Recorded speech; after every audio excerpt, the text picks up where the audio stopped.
कैलाश विजयवर्गीय का इंदौर में बयान। कहा कि इंदौर के लोग राष्ट्रीय महासचिव के पद को हल्के में लेते हैं। मुझमें और सीएम मोहन यादव में कई समानताएं, लेकिन मैं उनसे एजुकेशन में पिछड़ा।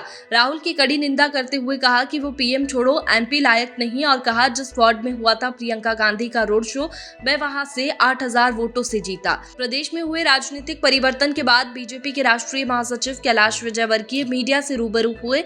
उन्होंने कहा कि मुझमें और सीएम मोहन यादव में कई समानताएं हैं, लेकिन मैं उनसे एजुकेशन में पिछड़ा। वे सबसे ज्यादा डिग्री वाले विधायक है। वहीं विजयवर्गीय ने उनकी सरकार में भूमिका के सवाल पर उन्होंने कहा कि मैं बीजेपी का राष्ट्रीय महासचिव के पद पर हूं। इस पद को हल्के में लेते हैं लोग। वहीं उपराष्ट्रपति की मिमिक्री वाले में राहुल की कड़ी निंदा भी कही। वहीं प्रियंका गांधी को आड़े हाथों लेते हुए कहा कि जिस वार्ड में हुआ था प्रियंका गांधी का रोड शो, मैं वहां से 8,000 वोटों से जीता। साथ ही आगामी 26 तारीख को सीएम के इंदौर कार्यक्रम पर भी चर्चा की। आगामी 26 तारीख को सीएम के इंदौर कार्यक्रम पर विजयवर्गीय ने कहा कि हम उनका इंदौर में ऐतिहासिक स्वागत की तैयारी कर रहे हैं। उनका भव्य स्वागत मालवा की संस्कृति में होगा। सीएम के रोड शो में 1 लाख कार्यकर्ताओं के जुटने का अनुमान किया जा रहा है। बड़ा गणपति चौराहे से राजवाड़ा तक सीएम का रोड शो होगा। और घनश्याम जी दोनों ने आज जिले की और नगर की बैठक बुलाई थी, इसलिए कि हम पहली बार जब से विधानसभा की 9 सीट हुई है, तब से इस शहर में पहली बार 9 की 9 सीट जीती और 09 हुआ। यह सब कार्यकर्ताओं के मेहनत से ही हुआ है, इसलिए आज सभी कार्यकर्ताओं को बुलाया था और हमारी लोकप्रिय नेता ताई जी ने सबको आशीर्वाद भी दिया कि निश्चित रूप से सब कार्यकर्ताओं ने बहुत मेहनत की थी और कार्यकर्ताओं के कारण ही ये परिणाम आते हैं, तो इसलिए उन सब कार्यकर्ताओं को साधुवाद भी दिए। अभी 26 तारीख को हमारे नए लोकप्रिय मुख्यमंत्री मोहन यादव जी इंदौर आ रहे हैं और एक बहुत ही महत्वाकांक्षी, मतलब मेरे लिए तो वो भावनात्मक है, इसलिए कि आप में से कई पत्रकार उस समय पत्रकारिता नहीं करते होंगे। 90 में जब हुकमचंद मिल बंद हुई थी, तो मैंने हुकमचंद मिल के मजदूरों के साथ आंदोलन किया था कम से कम 10-12 दिन, और मैं भी हुकमचंद मिल के आंदोलन में बंद हुआ था और इसलिए हुकमचंद मिल के मजदूरों को पैसा मिला और इतने सारे लिटिगेशंस थे, इतने सारी कोर्ट की प्रक्रिया थी, पर मजदूरों ने अपने हक के लिए वो लड़ाई लड़ते रहे और हम उनका सहयोग करते रहे। और आज 30 साल बाद लगभग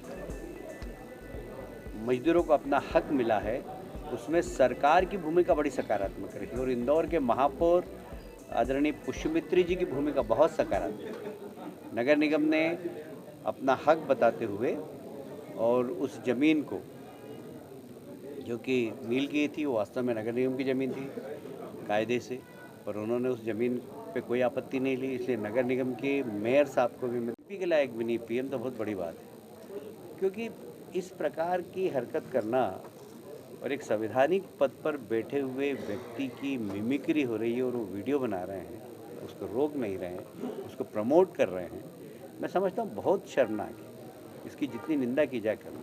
ईडी की तरफ से समन लगातार भेजा जा रहा है अरविंद केजरीवाल को, आज भी शामिल होना तो कोई नहीं। अब ये तो ऐसा है कि जो भ्रष्टाचार करेगा उसके खिलाफ इस प्रकार की संस्थाएं काम करेगी और इसलिए इसको राजनीतिक दृष्टि से बिल्कुल नहीं देखना चाहिए, बल्कि जिन लोगों को नोटिस मिला उन्हें सहयोग करना चाहिए। भाई साहब, चुनाव से पहले मैंने कई बार आपसे ये बात पूछी थी कि राहुल प्रियंका मध्य प्रदेश में आ रहे हैं, तो क्या स्थितियां रहेंगी उनके आने से, तो आपने हर बार ये जवाब दिया था कि नुकसान होगा।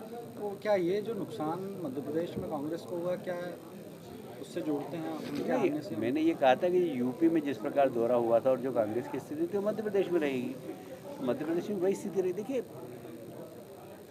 मेरी विधानसभा में प्रियंका जी ने रोड शो किया, वह वार्ड क्रमांक है 17 में कांग्रेस के पास, और वहाँ पर रोड शो किया, वहाँ मैं 8,000 वोट से जीता, सर्वाधिक वोट से जीता। फायदा करके गई आपको। ईडी गठबंधन में ममता बनर्जी मल्लिकार्जुन खड़गे को बता रही है पीएम का फेस, और अरविंद केजरीवाल उस प्रस्ताव को आगे कर रहा है। देखिए, ये स्वार्थों का गठबंधन है, ये घमंडिया गठबंधन है, इसमें सबके स्वार्थ जुड़े हुए हैं और सब मुख्यमंत्री बनना चाहते हैं। 24 राजनीतिक दल है और 24 प्रधानमंत्री के उम्मीदवार हैं, तो वहाँ कभी सहमति बन ही नहीं सकती। ये चीज़ें स्पष्ट हो जाएंगी, लेकिन अभी भी मंथन जारी है। नहीं, मैंने सीएम का कहा था, मंत्रिमंडल का नहीं कहा था। वो मंत्रिमंडल की सूचना मुझे और आपको एक साथ मिलेगी। एक प्रश्न है, आपकी भूमिका को भी लेकर शहर के लोग जानना चाहते हैं, कुछ आप कह पाएँ? मतलब मेरी भूमिका में विधायक हूँ अभी, वो तो और राष्ट्रीय महामंत्री हूँ। कल बैठक में जा रहा हूँ, राष्ट्रीय कार्यकारिणी की बैठक में। तो अभी राष्ट्रीय महामंत्री आप लोग बड़ा हल्के में लेते हैं, मैं बहुत बड़ा आदमी हम चूंकि अब इंदौरी हैं तो हम तो बहुत कुछ सोच के बैठे थे और बहुत सारी चीज़ें। कैलाश जी, जो धनखड़ साहब की मिमिक्री हुई और इस पे इतना बवाल हो रहा है, इतनी बड़ी तादाद में सांसद निलंबित हुए पहली बार, कैसे आप देखते हैं इसको? देखिए, लोकतंत्र की खूबसूरती है चर्चा। मुझे आज कहते हुए बहुत गर्व है कि पहले दिन की विधानसभा आज हुई। मुझे कांग्रेस के नए विधायकों ने कहा कि इस प्रकार की विधानसभा चलना चाहिए, हमने ऐसी विधानसभा चलते हुए नहीं देखी। दूसरी तीसरी बार के विधायक, फिर हमने ऐसी विधानसभा चलते हुए नहीं देखी। तो इतने अच्छे कटाक्ष हुए, इतनी अच्छी चर्चा हुई और सब ने सौहार्दपूर्ण वातावरण में सरकार को उन्होंने व्यंग्य किए, हमने उनको व्यंग्य किए और काफ़ी अच्छी चर्चा हुई। तो जो संसद का प्लेटफॉर्म होता है वह चर्चा से उसकी खूबसूरती बढ़ती है, आंदोलन से नहीं बढ़ती। आंदोलन सड़क पे करना चाहिए, पर दुर्भाग्य से कुछ लोग संसद के अंदर आंदोलन करते हैं। संसद आंदोलन का स्थान नहीं है, संसद चर्चा का स्थान। आप चर्चा करिए, आप प्ले कार्ड लेके संसद में पहुंच रहे हैं तो फिर सड़क पे क्या करेंगे आप? आंदोलन सड़क पे होना चाहिए। पर दुर्भाग्य से विपक्ष पता नहीं क्यों सिर्फ संसद भवन के अंदर आंदोलन कर रहा है। मुझे लगता है कि संसद की परंपरा कायम रहे, संसद चर्चा के लिए है, ये आभास दिलाने के लिए लोकसभा अध्यक्ष ने कहा कि मैं मजबूरी में इनके खिलाफ कार्रवाई कर रहा हूँ। शायद मोहन जी ने बैठते ही सबसे पहले हस्ताक्षर किए। हालांकि इसमें पूर्व मुख्यमंत्री शिवराज जी ने भी काफ़ी सकारात्मक पहल की थी और मैं खुद इंडस्ट्री मिनिस्टर था, आप लोगों को मालूम होगा, तो मैंने ही उस फाइल को इनिशिएट किया था और इनिशिएट करने के बाद फिर कोर्ट में भी हम लोगों ने सकारात्मक सरकार की ओर से पहल की, क्योंकि हमारी भी इच्छा थी कि मजदूरों को उनका हक मिलना चाहिए।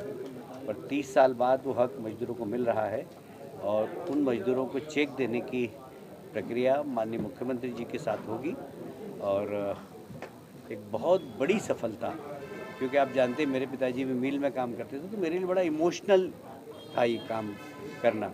रमेश जी के पिताजी तो उसी मिल के मजदूर हैं और आज भी वो बहुत सारे मजदूर चले गए, पर आज भी रमेश जी के पिताजी हैं, मेरे ख्याल 90+ हैं वो भी, रमेश जी के फादर, तो वो आज भी हैं। जैसे बहुत सारे मजदूर चले भी गए, उनके बच्चे हैं अब, पर हम उसमें सफल हुए, इसलिए मजदूरों को भी बधाई देता हूँ। मजदूर आंदोलन करने वाली पूरी टीम को बधाई देता हूँ कि लगातार 3 दशक तक आंदोलन करना ये छोटी बात नहीं, और मजदूर लगे रहे और उनको सफलता मिली है। दूसरा, अभी मुख्यमंत्री जी सभी संभागों में जा रहे हैं और संभागीय अधिकारी और संभाग के जनप्रतिनिधियों के साथ बैठकर संभाग के अधिकारियों के साथ बैठकर भविष्य की योजना बना रहे हैं। तो माननीय मुख्यमंत्री जी सभी संभाग में जा रहे हैं। उज्जैन संभाग की उन्होंने बैठक ले ली है, शायद कल परसों सागर संभाग की, फिर 26 तारीख को हमारे यहाँ भी संभाग की बैठक लेंगे। तो हमने सोचा क्यों नहीं उनका एक अभिनंदन किया जाए। पहली बार मुख्यमंत्री बनने के बाद इंदौर आ रहे हैं, तो इंदौर की जो स्वागत की परंपरा है, इंदौर की जो मालवे का संस्कार है, संस्कृति, उसके अनुरूप उनका स्वागत हो, ऐसी हमने कोशिश की है। तो बड़ा गणपति से लेकर राजबाड़े होते हुए छतरी पे हम ये स्वागत समारोह समाप्त करेंगे और उसके बाद फिर वो इन दोनों कार्यक्रमों में हिस्सा लेंगे। 2 बजे का कार्यक्रम है और मुख्यमंत्री जी आएंगे, रोड शो में भाग लेंगे, उसके बाद फिर दोनों कार्यक्रमों में हिस्सा लेंगे।